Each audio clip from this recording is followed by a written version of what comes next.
Yo, what is up, guys? Vincenzo from home of Milan coming back at you once again. Furthermore, today we got a lot to unpack in our episode. Today we got the Coppa Italia exit against Atalanta, and we got a nice little Serie A win versus Roma.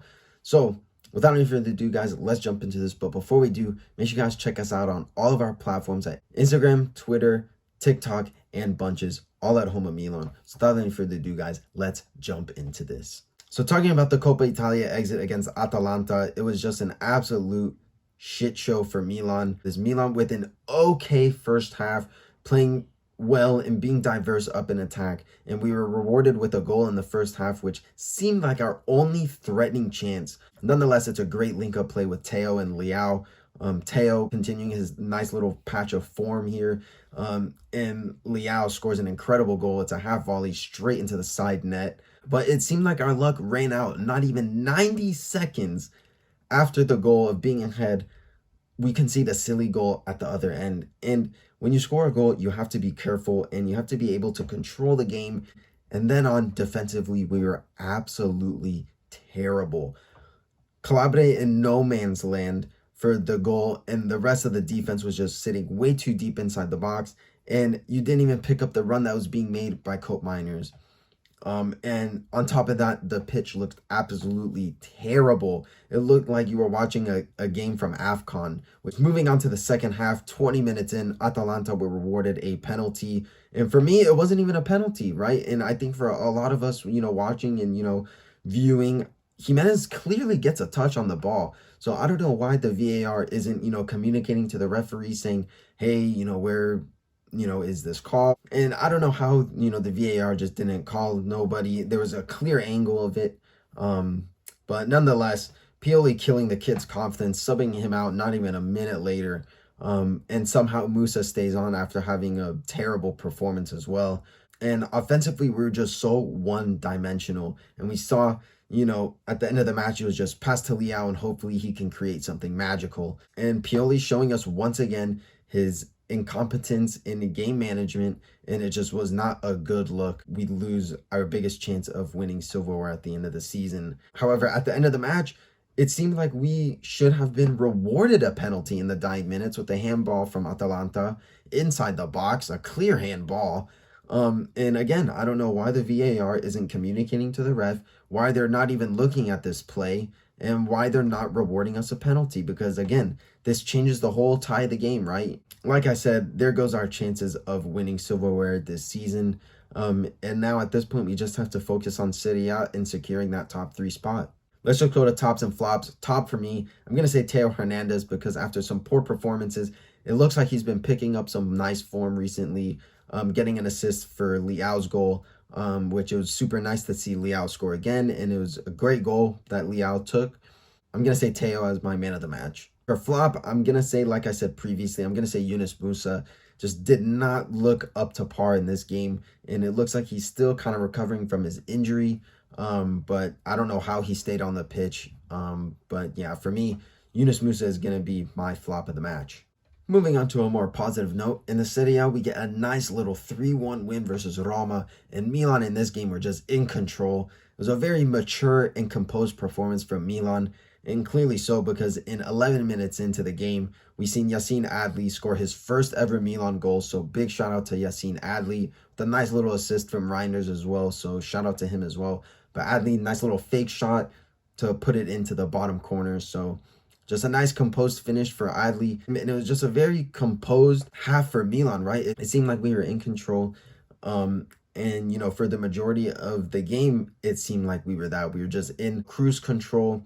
And clearly so, because 10 minutes into the next half, we were rewarded with a goal from Olivier Giroud. And it was a great little assist from Kier coming from a corner. Kier heads it across the goal, and Giroud is there for the tap-in header. So big shout out to Giroud, who had a great match today, I will say.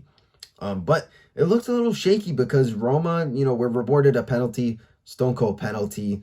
I believe it was Calabria who takes down Pellegrini in the box, and Paredes puts his penalty away. And we seemed a little shaky. I was a little nervous because Roma were really starting to grow into the match. They got a deadly set piece on the top of the box, so I was a little worried because we know how deadly Pellegrini can be on set pieces. So I was a little nervous. kind of after Roma scored their goal, but Milan kind of kept their composure and really stayed focused, right? And it was super nice to see, Milan kind of take the game into their own hands. And we were rewarded with a third and final goal from Theo Hernandez with a great little backheel pass from Olivier Giroud. And usually these passes from Giroud don't really go off as nicely as we'd like to, but with this one, it went absolutely in the perfect path of Theo Hernandez, who unleashes an absolute rocket off of the crossbar down and in. And it was just a fantastic goal. Really good to see. And I'm glad that, Giroud is kind of, playing up to his level again. And again, with Theo Hernandez continuing his nice little patch of form, getting assist in the last match against Atalanta and a goal against Roma in this game. So big shout out to Theo Hernandez, who's been on some great form. And big shout out to Olivier Giroud, who's also been under some scrutiny in these last couple games. People saying he's not playing up to a top level, yada, yada. But Giroud gets not only a goal, but he gets an assist as well. We walk away with this game with maximum points and also gain points on top of our rivals below us. And again, just a very mature performance from Milan. So let's go to tops and flops. Top for me, I'm going to say Olivier Giroud because, like I said previously, he's been under some scrutiny and he scores his 10th goal of the season, which he is on track to break his record of, I believe it's 13, and he's at 10 right now. So big shout out to Giroud. Not only he gets a goal, but he gets an assist as well. And again, like I said, usually those backheel passes don't really go off for Giroud, but today it was absolutely perfect, getting into the path of Theo Hernandez, who unleashes an absolute rocket off of the crossbar. So big shout out to Olivier Giroud, who is my top of the match. My flop of the match, I'm going to say Ruben Loftus-Cheek, because Loftus-Cheek has been slowing down, I feel like, a little bit. Not really, playing up to the top level that we know, like, we saw against PSG earlier this season. And yeah, I was just kind of disappointed in Loftus-Cheek because he couldn't really get anything going and he couldn't really, get into the rhythm of the match. So for that reason, he's going to be my flop. Moving on to the next game against Udinese, Milan played Udinese away from home, and we saw the trouble that they could bring us, right? They beat us at home after not winning a single game in the Serie A.